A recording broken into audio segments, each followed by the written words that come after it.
Yo soy Everardo Höpke, soy alemán y vivo aquí hace ya casi medio siglo. A los 32 años llegué a la Argentina. Yo emigré porque pasamos muy mal la guerra, mi padre falleció, mis tíos fallecieron, la casa quedó un montón de escombros y yo tenía 11 años, pero yo decía, acá me crío y me voy, porque nunca más quiero pasar semejante desgracia de nuevo, ni yo, ni mis hijos, ni mis nietos. Hemos pasado la guerra muy mal los años después, con hambre, con necesidades, con falta de vivienda, de todo, o sea, una pobreza total. Y yo me decía, bueno, esto estoy pasando, pero no toda la vida. Yo voy a ganar mis posibilidades y lo que sea, pero voy a hacer mi camino de alguna manera. Y no olvidemos que cuando uno realmente vive en condiciones tan difíciles, uno se anima de tomar rumbo y decir, bueno, vaya como quiera, peor no va a ser. Y Argentina realmente fue muy generosa. La gente, cuando se dieron cuenta que no era un gringo, que no sabía nada, me ayudaba mucho, la gente me acompañaba, hacía mucha amistad en esa época. Y eso es lo que yo admiro en la Argentina. Fíjese que realmente tienen ustedes un don que es fabuloso. Convive la nación, la religión, la raza del mundo. Y conviven, no hay ningún problema. Y en su propia tierra se matan a palos. ¿Dónde se ha visto eso? Eso es formidable, es una riqueza que yo admiro, más aún habiendo pasado las cosas tan difíciles. Realmente vine como gringo re verde, con 100 marcos en el bolsillo, una motocicleta que me gané trabajando de hachero, y no sabía hablar castellano, no conocía a nadie. Lo que sabía en castellano era lo que me enseñaron los marineros en el barco, y no lo puedo repetir porque habrá que mujeres que me vean y voy a quedar mal parado.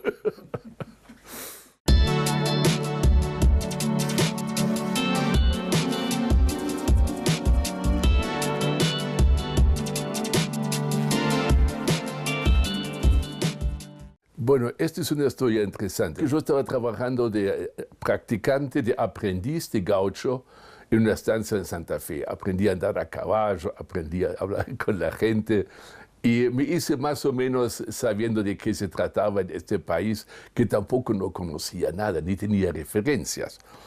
Y me traje la motocicleta y con esta recorrí la República entera. Estuve hasta en Humahuaca, no tenía plata apenas para la nafta.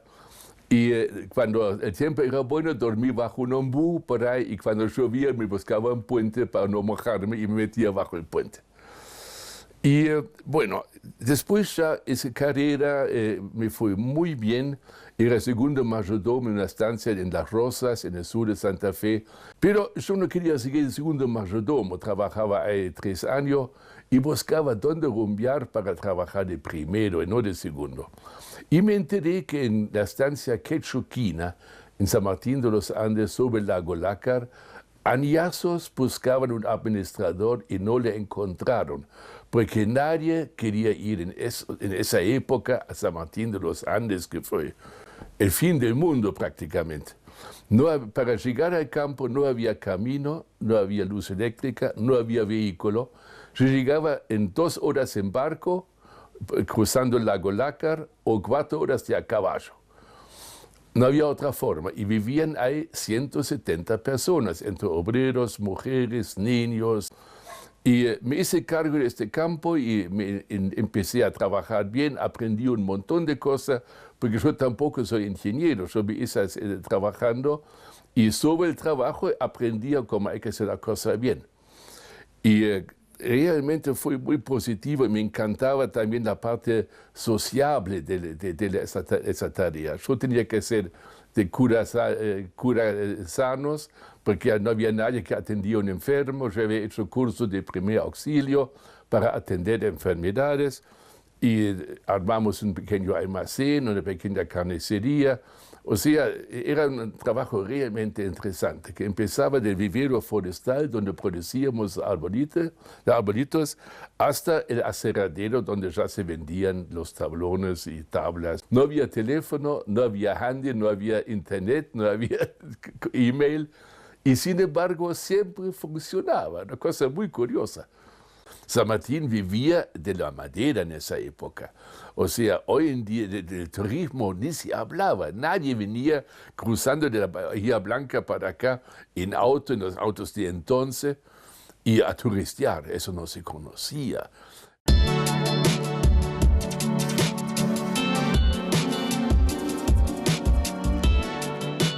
Después conseguí la escuela primaria para los chicos de nuestros obreros. Y fíjese que ahí teníamos 45 chicos promedio en esa escuelita, incluso los dos míos, los mayorcitos. Y había un solo maestro. Las chicas mayorcitas se encargaban de preparar el mate y los varones cortaban la leña.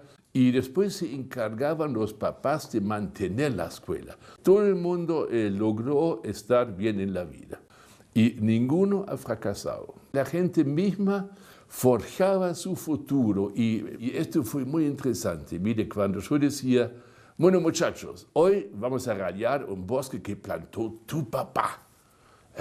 Mi papá. Entonces el chico creció, se sentía orgulloso que el padre había hecho esa plantación y él ya podía trabajar en el galeo.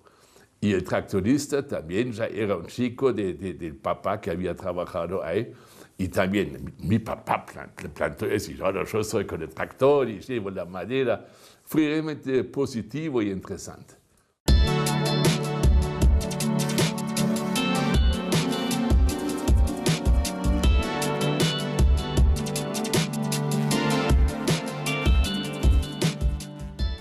La vida, sí, la verdad, era dura, porque no había televisión, el diario llegaba cuando llegaba la lancha de parques, y era una vida al lado del mundo, totalmente en la cordillera, sin camino, sin vehículo, sin luz eléctrica, pero a su vez la gente en aquella época no pretendía otra cosa. O sea, se dedicaban mucho a hacer verduras, a hacer lindas huertas, a criar gallinas. Y esa era la vida del campo en esa época. Muy poca gente sabía lo que era el bosque nativo acá en la zona. Y la gente cortaba lo que podían sacar lo mejor posible para ganar plata y el resto quedó ahí. Y lo que pasa es que el bosque nativo es muy lento. Tarda más de 100 años desde que sea grueso y maderable. El promedio por año fue por cada árbol que cortamos, repusimos 22 nuevos. Y ahí aprendimos también, y esto fue una cosa interesante, cuando uno sale de San Martín a Junín, no hay un solo árbol. Cuando uno va más allá a Zapala, peor todavía. Y de poco a poco iba conociendo la Patagonia, y digo, ¿cuánta madera podíamos producir acá? Y conocí a un señor sueco que tenía un campo al lado de la frontera con Chile, Mahmud Malal. Y yo decía, pero mire señor, ¿por qué no probamos en su campo plantar árboles? No, eso no funciona, si nunca creció nada, no va a crecer. Bueno, pero ¿por qué no intentamos? No, bueno, al final lo cansé tanto que me dije, bueno, le voy a hacer un alambrado de 50 por 50 metros, usted planta sus pinos y va a ver que no crece ninguno. Muy bien, como no, yo mismo fui, plantamos 139 arbolitos, él estaba al lado mío, riéndose y haciendo bromas. Bueno, y me fue. Al año me llama y dice, venga, don Everardo, vamos a mirar a ver qué lo que ha quedado de esos pinitos. Y de esos 139 había 7 secos. Todos los demás verdecitos, sabrosos, fuertes, en pleno crecimiento. No lo podíamos creer. Era el Pideladín, un escorial donde realmente sopla el viento, una pobreza, no crece ni vegetación natural. Y sin embargo los pinos estaban. Y me miraba y dice, don Everardo, este año plantamos 2000. Plantamos 2000 y otra vez un éxito. De ahí en adelante, cada vez más, plantamos esa zona y a su vez yo fui haciendo un montón de ensayos en distintos lugares de la región para ver hasta dónde se podía llegar con la plantación de árboles. Y es curioso, se puede llegar muy lejos, hay muchísimo campo favorable que es forestable y que hoy es desértico y que podía realmente producir madera buena, que a su vez pararía la erosión, pondría la cosa en producción de nuevo. En vez de tener 3 o 4 hectáreas para una oveja, ahí podían crecer 2000 arbolitos y esto es interesante.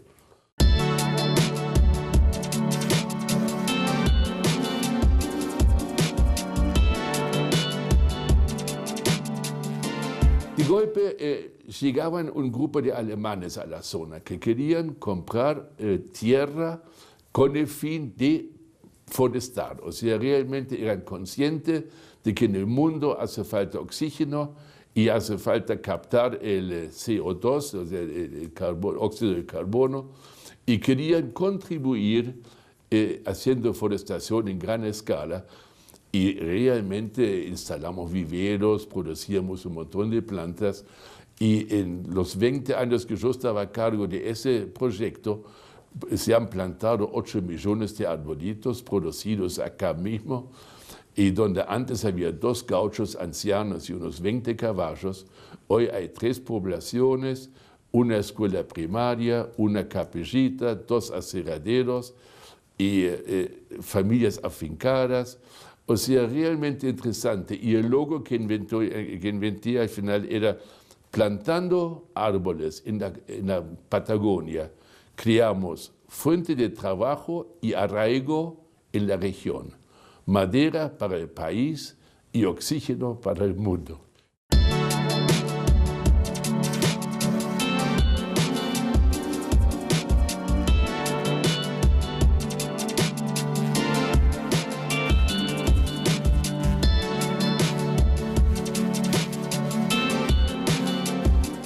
Estamos ahora en el Valle Miliquina. Miliquina es un lugar al sur de San Martín de los Andes, yendo por el Paso Córdoba.